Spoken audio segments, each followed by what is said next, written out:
Hey everybody, welcome to Jen Lowry Writes. All right, this is a part of my teaching series for my educator friends, my homeschool families, and today I want to talk about something that I absolutely love, and that is silent sustained reading, or SSR. You can go and Google it. You can go and get Penny Kittle's work on Book Love. I have been teaching for over 20 years, and I cannot tell you how much I love having SSR as a part of my daily program. Now that I'm virtual, I got to figure out ways, because if I'm going to have a limited amount of instructional time with students, how can I still incorporate SSR into my routines and expectations into my class, and still allow my students to feel as if they're a part of a community of readers? So I have created some materials that I'm going to share with you today that you could do this for classrooms, homeschools. You can change it up, and I just want to share these resources with you right away. So let's get started. Okay, so I am going to share my screen. Okay, so first, I love Slides Carnival, thanks to one of the students at my school who shared all of these beautiful templates that we can use. You can come up and just drop down box, and seriously, it's just beauty.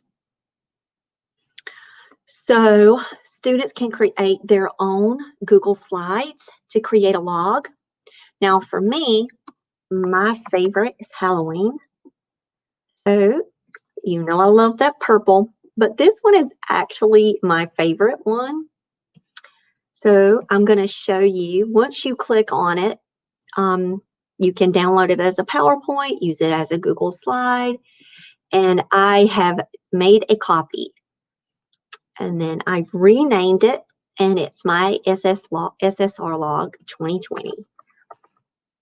And you guys are going to get a copy of this too.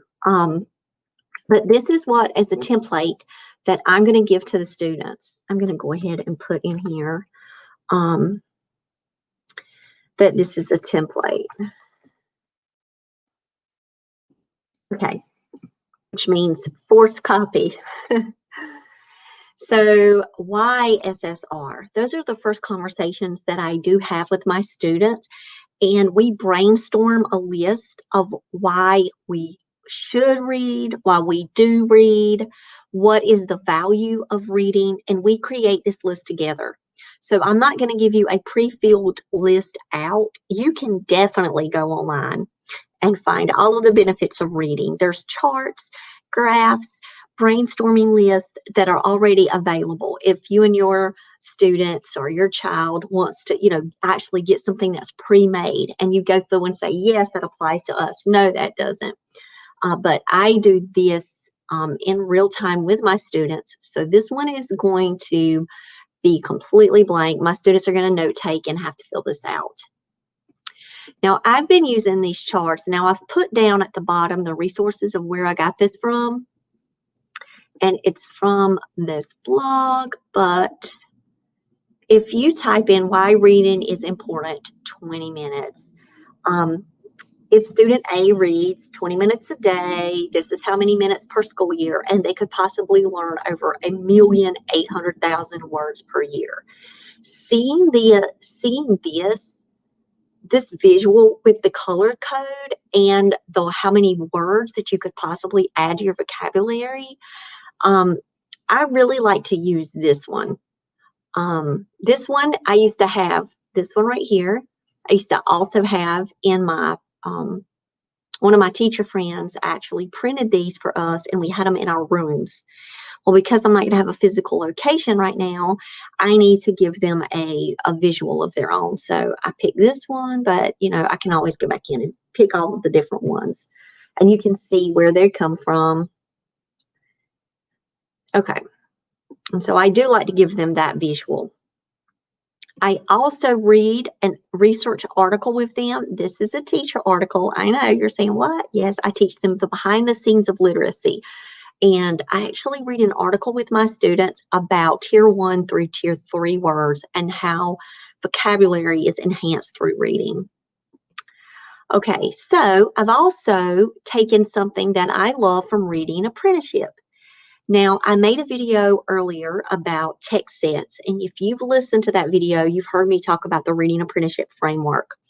There is a reading inventory that I have adapted because here's my issue right now. All of the things that I used to have that were paper copies, I don't have options to have those paper copies anymore.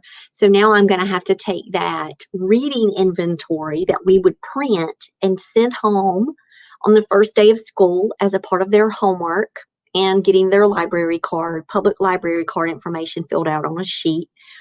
This reading interest inventory would come back and then I would go through it. I've taken it and I have adapted it and I have put it inside of a Google form. That way my students can now take this. Now I have put the link of where I actually got the original and how I went in. I just made some of the questions a little bit more user-friendly for my students, took out some that I did not feel were pertinent for the information that I needed to collect. But I did give you this original one if you just wanted to make a paper copy of the survey, or you could print this one. You can see that you could come in and turn it into a quiz if you wanted. You can come in and change the themes, the font, any way you like. Because once you get this, you're going to have a forced copy and then you can create your own. So, of course, a lot of my kids have nicknames. Like, oh my gosh, I had the cutest nicknames last year. So I have to put nickname in here now. And it's really just an interest inventory, like their favorite subjects, how they spend their time, what other kind of responsibilities and talents and future, writing, shows, bands. And then I start asking some things that are literacy related.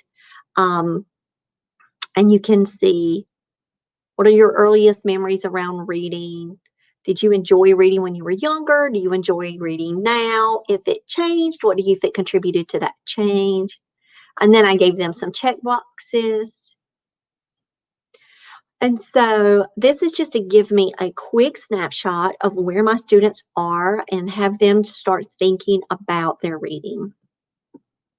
This also can help build their reader identity because they are reflecting on where they are currently with their reading. And it also helps me with book recommendations. There's so many reasons why we need the survey. I could just do a complete separate video on doing an interest survey with your kids. But I'm just including it in this because it goes along with the reading survey. And so let's complete the survey. I've got it down there. Okay, now my students, choose a quote about reading and insert it here. I love quotes. I will do a lot of quick discussions around quotes just to get them with their thoughts free flow. So let them pick a quote that matters. I love these digital products because they could just go in, find an image from Pinterest, find an image from Google, put it in, and it's their quote to remind them. Okay, I left the number in here. What are your reading goals for 2020? And so for me, I should have put 2020, 2021. Nope, for the fall semester. I had to think through that. Okay. And then once they put down their reading goals of how many books they would like to read, then they need to tell me about the book that they got. Why did they select the book? And all of that good stuff. Then they can put their picture of their book cover. Anything that's related to the book, I'm going to give them like a few places. And then this is their reading schedule. And they can log in when they read. Now, here's the issue. If I only have a limited amount of time for direct instruction, then this SSR is going to go home in a library, like a library assignment, like an independent reading assignment. So what I love about SSR is that they read while I read. Like I'm holding a book in my hand. We have instrumental music playing because we voted on it as a class. The kids are all spread out all over the room. They're on the floor. They're in corners. they find places, that are there. It's their little place, and then we read.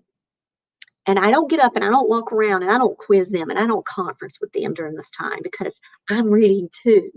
And that 20 minutes has a time, I have a timer up. I will sometimes do 15 minutes. I know it's recommended to 20, but a lot of times I'll just do the 15-minute read. And we'll spend that time reading as a classroom family. And then when it's down, then the kids will scream about their books. They will tell things about their books as we're transitioning back to our desk. And then we start on into our next assignment. Well, if I'm not going to have that ability to be able to do that with a shorter time for virtual learning, then I need to make sure that I incorporate this as a part of our expectations. And here's our schedule, and show me, keep up with it, log in what times you're reading, those kind of things. And then keep a log of how many books you've read. So then they would go back in and actually put in their number. And then I've made extra templates, tell me about your book. So that way they can just make a copy. I might want to go ahead and hit duplicate. Yeah. Okay. And this is a choice board. I love that my social studies teacher last year was creating digital choice boards for her kids. So I found a choice board, and then I revised it, revamped it for my kids because my kids loved to write poetry. So that was something that I had to add in there. And then they could use Canva because I trained my kids on how to use Canva.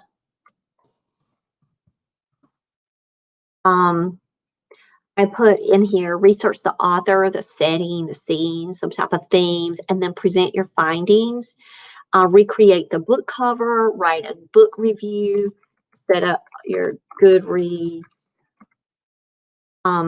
Select symbols in your book, try to draw without using any words, research an issue, create a book trailer, or create a movie poster and choose the actors. We do that at our school, so I added that one in there.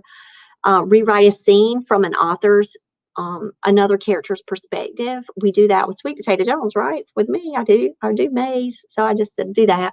I also create soundtracks, so I added that one too. And so they can do that at the end of the month. That can be their celebration. And then I've got happy reading. And if you guys have any questions about SSR, this is a highly researched topic. I do find the value in it. I am a huge proponent for it. And I will say it helps to build healthy reading habits. And I've left the end slides here. These are the slides that are on Slide Carnival, so you can see.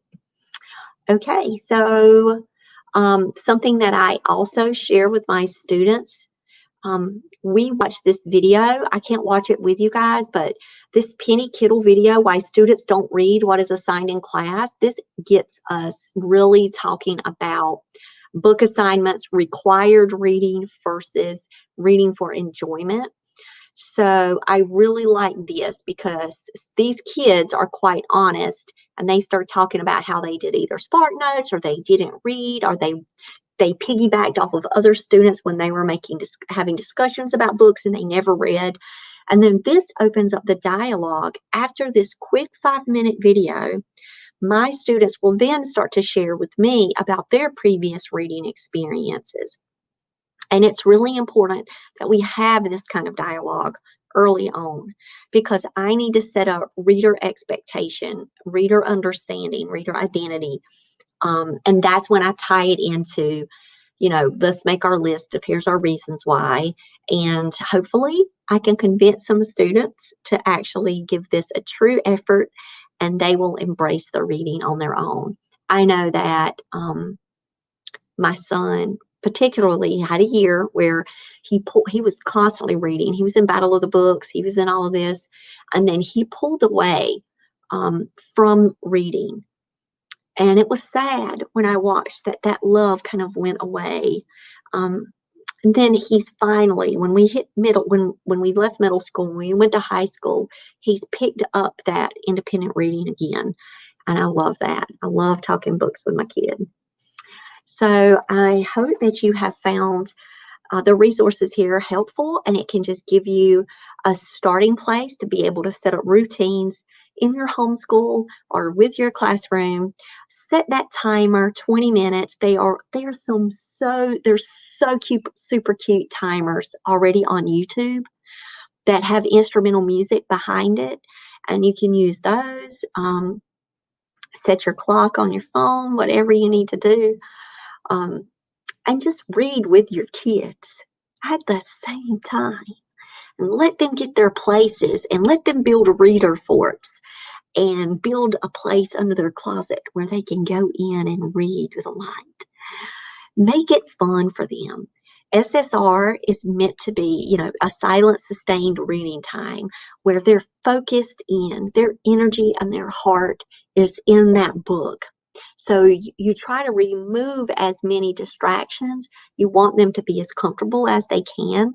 And so I encourage you not only to make this a habit, a daily habit that you do with your kids, but also create it in a fun way.